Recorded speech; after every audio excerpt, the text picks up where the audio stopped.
Hello everybody and welcome to this episode of the BK Course Guides series. A series on the channel aimed at those playing tour play in Golf Clash, either stepping up to a new tour completely or having to learn a new course as a result of course rotation and reshuffle within the game. We're looking at the SHIRUBA Springs in this video, and it is, in my opinion, one of the more challenging courses we have in the game, especially the par 5s.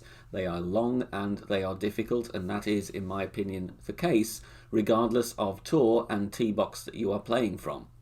I'll be giving you overviews of all the holes, starting with the par 4s, then the par 5s, and then finishing with the shootouts, displaying my general routes and elevation suggestions regardless of what tee you're playing from, and also giving my tips on tour play strategy.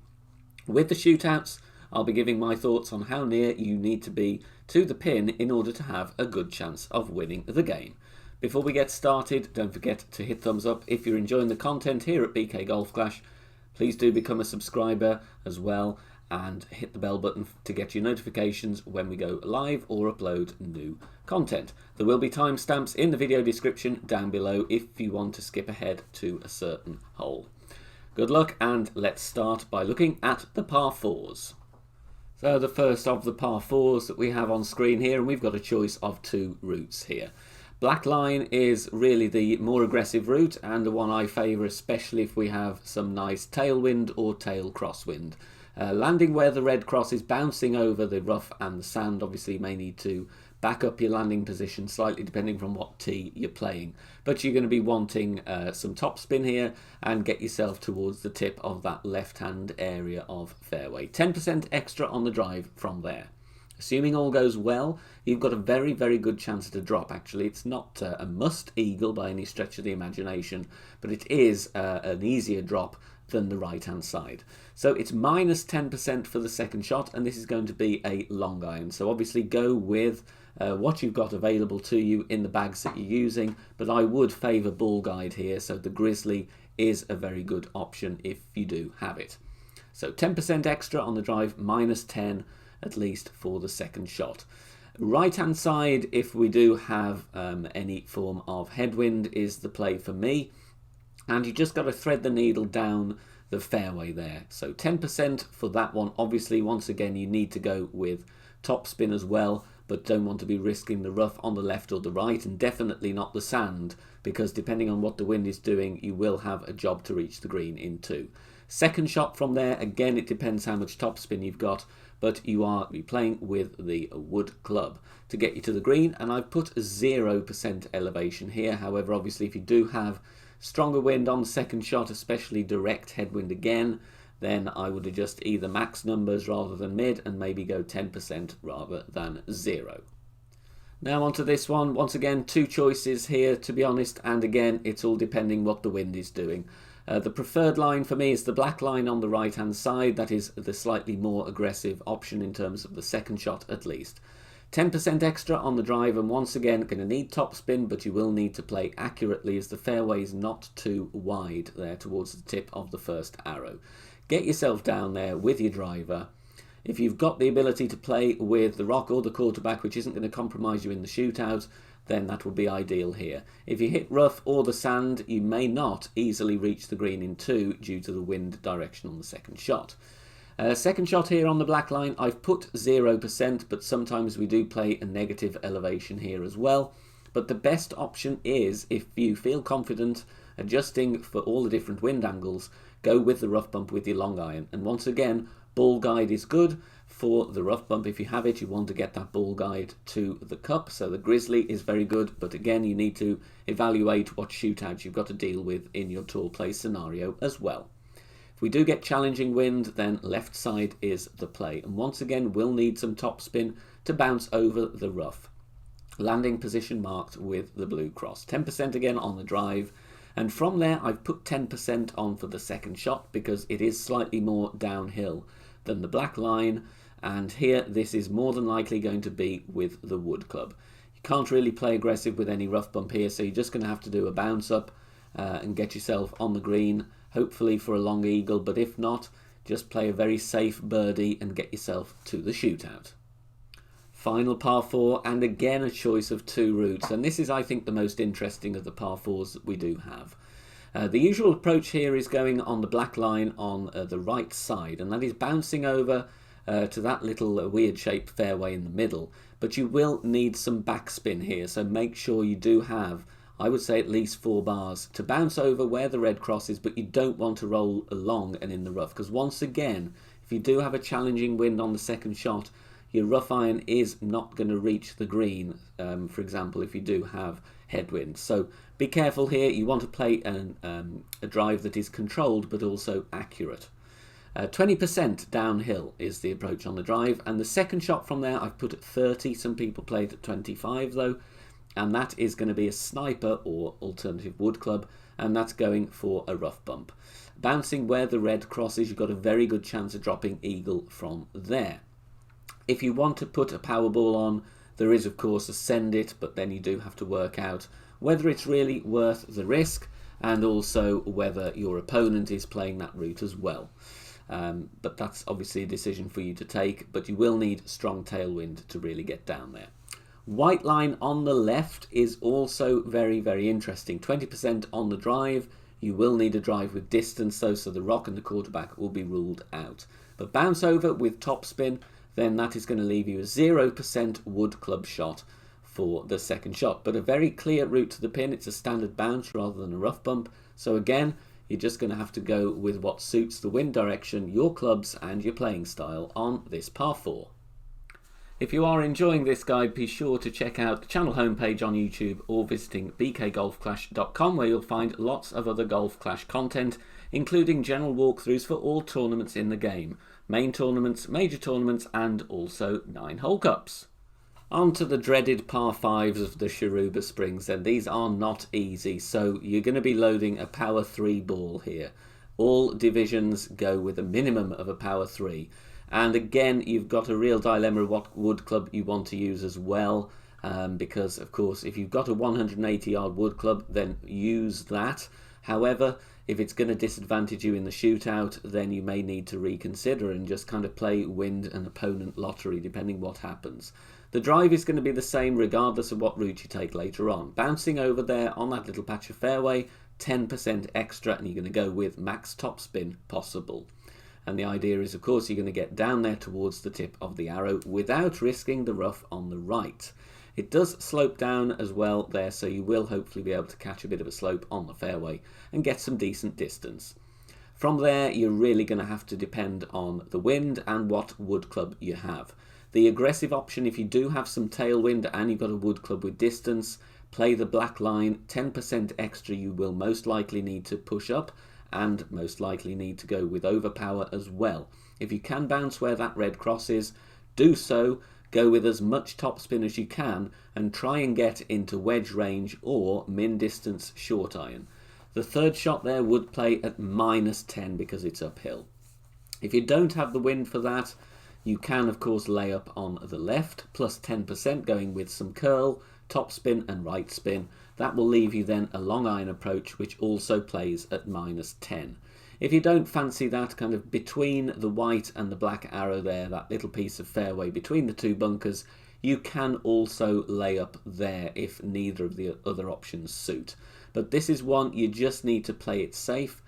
You're not going to get an albatross on this hole. If you're going to get an eagle, you've got a good chance of winning the hole outright, to be honest. This is very difficult, but as I say, choose your wood club carefully and get your power 3 ball on the tee. Now on to the easiest of the par 5s in my opinion, but that's not to say that the hole itself is easy, it's just less difficult than the other two.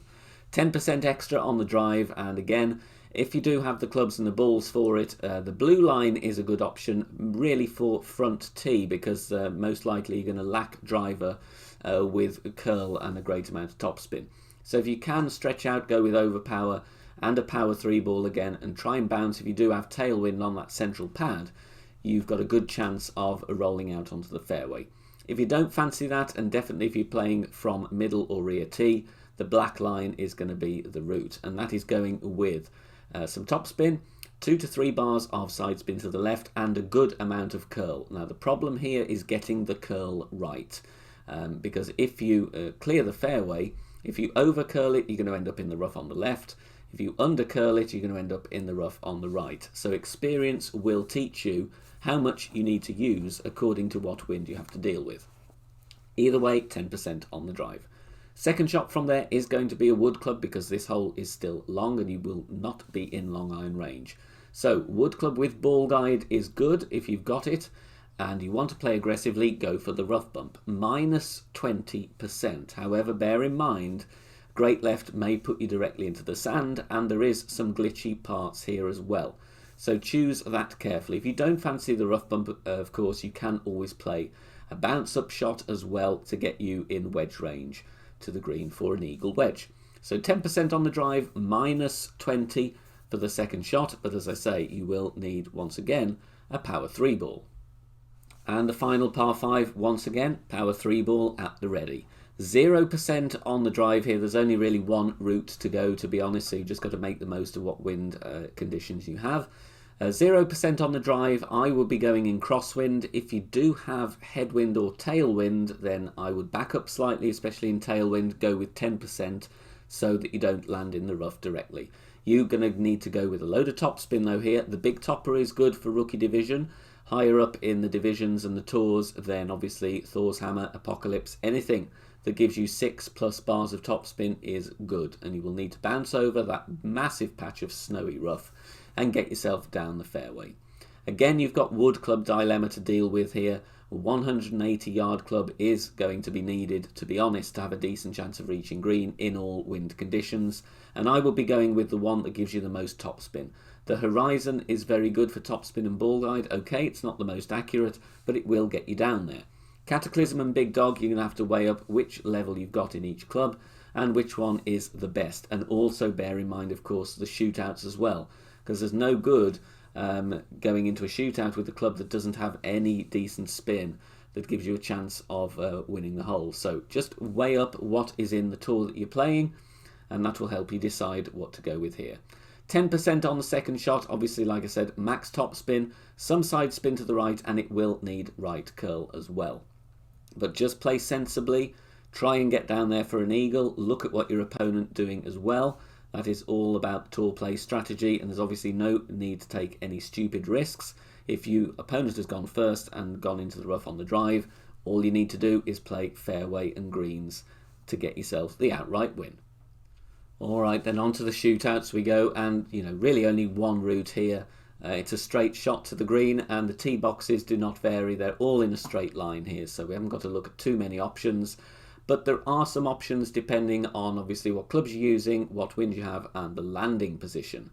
There you see the basic line straight up to the green. Bear in mind the top right of the green, there is a slope down to the pin, which is just high of the tip of the arrow there. We don't have the pin placements on these diagrams, sadly, but it's just above the arrow there, just in the top portion of the green. So that does funnel down to the flag. So I would rather be coming in slightly right of the pin rather than left. 20% general elevation. That's the one area to land, is the red cross there. Obviously, if you want to land nearer the green, especially from middle tee, you can do with sniper. If you do have any headwind, so that you're not in between clubs, then go on the blue cross and play with backspin. The black cross just nestled in the rough there on the left is for those feeling brave. It is a tournament route primarily, but of course if you're dialed in on it, you may want to be executing a rough bump here. You'll obviously have to decide what suits your play style the best. But in terms of general elevation, I would say 20% is where you want to be on this hole. Before we move on, I will just say my ideal distance from the pin here, it is on the easier side, so I would say within 2 yards is going to be very, very good. Obviously within 3 is pretty decent as well, but it's not a difficult green, this one, so I would aim to be within 2 yards to win. Now here I've zoomed out on the diagram because you can see the tee boxes have different angles of approach. Let's look at the rookie tee first. That's the white line on the left. And for those playing from front tee, you've got a better line to the pin to the left of the sand. So I will suggest you need a couple of bars of right spin just to bring you in. You don't want to be aiming too close to the bunker. 15% is the general elevation here, and for rookies, going to be with the long iron. From middle tee and also third tee, it's going to be wood club most of the time, but middle tee, if you have tailwind, you can play max distance long iron. That is bouncing in the recess of the bunker there on the red cross. Again, plus 15 general elevation, bouncing over the bunker and then getting up towards the pin, which is in pretty much the centre of the green.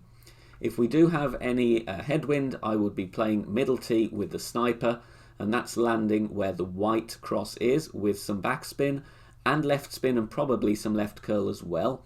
And there is a nice little line going in from right to left which you can use to help as well. Master division, as I said, third tee is going to be a wood club all day and every day, and the chances are you're going to have to play with more elevation, kind of 25-30%, especially if you've got hefty wind angles to deal with on this one. So a couple of different routes, and it is going to be varying depending what tee you're playing from. In terms of distance from the pin, my aim on this one is to be within 3 yards. Now, as you can see on this one, which is the last of the par 3s, the rookie tee, the front tee, is of course nearer, but it's also placed slightly to the left, so a little bit more side spin is required here. So a couple of bars of left spin, very, very useful indeed. I would suggest for rookie players to go where the blue cross is rather than the alternate, which is the rough bump, just because it's easier and a more guaranteed, safer route, and you're not having to rely on accurate clubs or ball guide. Bouncing there, it is going to be with the long iron, where that blue cross is, and of course it's going to be 20% general elevation. Middle tee, I would be tempted, if you know what you're doing, to go with the rough bump. Once again, it is 20% and you're going to be playing with your sniper here. If you don't fancy the rough bump, once again go with the blue cross and play with some top spin and left spin and play the standard bounce up. From the third tee, which is just in line with the second tee, but I haven't put it here just to make the picture a bit more zoomed in. Going to be a sniper if you do have tailwind, but you then, in any headwind scenario, you're going to need to use the driver. And with the third tee, we have been playing on the left pad a couple of times in tournaments as well, but again you're going to just have to choose what your preference is. But general elevation here, 20%. In terms of my guide on how close you need to be to the pin, I would say within 3 yards is what I would be aiming for on this shootout. Thank you very much for watching this course guide video. If you have found it useful, please do share amongst your friends in the game, and don't forget to check out the rest of the course guides in the playlist. If you do have any questions whatsoever, please do join us on Facebook in our group BK Golf Clash. We have thousands of members there. Link is in the video description down below. Friendly place where players of the game of all skill levels can interact, help each other out and ask questions. So you can ask away there, no question will be considered too trivial. Wonderful people there will be happy to help out. Thank you once again for watching. See you all very soon. Bye for now.